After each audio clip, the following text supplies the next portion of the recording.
भट्टी साहब को आपको बात समझ आई मियां जावेद लतीफ साहब की, तो मुझे भी समझा दें, क्योंकि मियां साहब कहते हैं ना कोई मुझे समझाए, आज मुझे भी कोई समझाए इन्होंने कहा क्या है। दूसरा ये कि आज का ये फैसला जो है इस पे आपकी क्या राय है?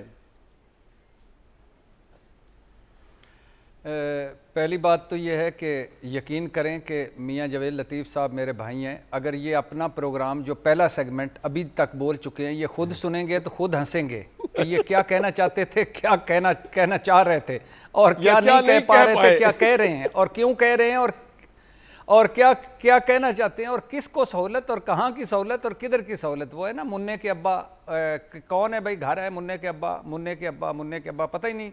आज अगर कोई ये बात करे कि इमरान खान को कोई सहूलत हासिल है तो ये तो सबसे बड़ा झूठ है।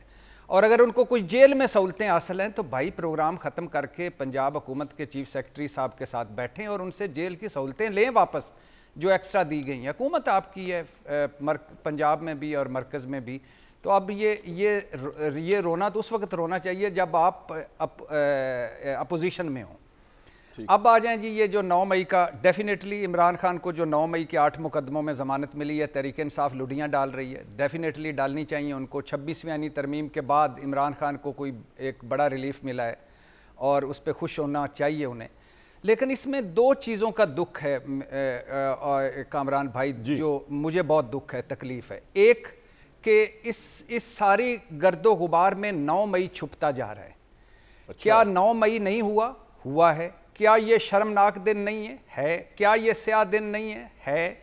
और अगर पाकिस्तान तहरीक इंसाफ हुकूमत में होती और मुस्लिम लीग वाले 9 मई कर जाते तो पाकिस्तान तहरीक इंसाफ क्या कह रही होती? यही कुछ कह रही होती जो आज ये जावेद लतीफ़ साहब और मुस्लिम लीग और पीपल्स पार्टी कह रहे हैं। तो 9 मई, और ये भी सच है कि 9 मई सिर्फ फ़ौज का या 9 मई किसी एक जमात का नहीं, पूरे मुल्क का मामला है और ये नहीं होना चाहिए। लेकिन क्या 9 मई जहाँ ये है कि फ़ाल्स फ्लैग ऑपरेशन है, ये गलत है, लेकिन जो 9 मई था क्या वैसा सामने आ रहा है? बिल्कुल नहीं आ रहा। 9 मई के मुकदमे मज़का खेज़ बन रहे हैं, 9 मई के ट्रायल मज़का खेज़ हो रहे हैं, 9 मई के गवाहियाँ मज़का खेज़ हैं, 9 मई का सियासी इस्तेमाल हो रहा है, 9 मई में झूठ मिलाया जा रहा है। और 9 मई के जो मुल्ज़म जो PTI छोड़ गए थे वो क्यों बरी हो गए हैं? और यही गवाह कहते हैं कि फवाद चौधरी, इसी फवाद चौधरी और जैन कुरैशी भी उसी कमरे में मौजूद थे। अब आप देखिए इमरान खान का वो दौर, जमान पार्क, उसके इर्द गिर्द पुलिस का पैरा, पुलिस के इर्द गिर्द और वो की सिक्योरिटी गार्ड्स का पैरा, फिर इमरान खान का अपना जाती गार्ड्स का पैरा, फिर इमरान खान किसी को अंदर से बुलाते थे तो कोई जा पाता था। ये 2-3 जो लोग हैं, कोई टेबल के नीचे उस कमरे में पहुंच गया, कोई सोफे के पीछे पहुंच गया और इसने पूरी सुनी और 7 मई को सुनी, और 7 मई को सुनकर इन्होंने 9 मई के खिलाफ कोई बर वक्त कार्रवाई नहीं की, नहीं रोका, ये एक अलग बात है। लेकिन अब 9 मई का हमें क्या बताया गया था, और हम आज भी बिलीव करते हैं कि ये चीज़ें सामने आनी चाहिए। क्या कि एक मास्टरमाइंड है, एक मनसूबा साज है, एक बंदे ने सारों को हिदायत दी कि ये करना चाहिए, और हमारे पास जियो फेंसिंग है, मोबाइल डेटा है, कॉल रिकॉर्ड्स है, वादा माफ गवाह हैं, सारी रिकॉर्डिंग्स मौजूद हैं। लेकिन आज 21 अगस्त 2025 है, 9 मई हुआ, 9 मई 2023 को प्रोसिक्यूशन कह रही है इमरान खान मरकजी मुल्ज़म है, मनसूबा साज है, मास्टरमाइंड है।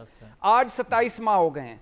मरकजी मुल्ज़म के केस पर, मरकजी मुल्ज़म पर 30 केस हैं इमरान खान पर, और सिर्फ एक GHQ हमला केस है जिसमें 30% जो मुकम्मल हुआ है, तो बाकी सारों को 20-20, 30-30 भाई अभी काम जरा लंबा है, ये क्यों नहीं हुई? यहाँ जस्टिस लंबा होता है। अभी एक फैसला सुप्रीम कोर्ट ने किया है, जो पार्टीशन के मौके पे प्रॉपर्टी का केस शुरू हुआ था, आज खत्म हुआ है। तो ये इमरान खान को तो बड़ा जल्दी हो रहा है। लेकिन आपसे मैं जुबैर साहब को जाना चाह रहा हूँ क्विकली, आपने जावेद साहब भट्टी साहब से कुछ सवाल करना है। जी, भट्टी साहब के दलाइल के आगे तो हर बंदा बेबस है, मगर भट्टी साहब मुझे सिर्फ ये पूछने की इजाज़त दे दें, यहाँ तक तो ठीक है कि 9-10 मई कई जो प्रेस कॉन्फ्रेंस करे वो बरी हो जाए, जो माफ़ी मांगे वो बरी हो जाए, जो किसी दूसरी जानब खड़ा हो जाए वो बरी हो जाए।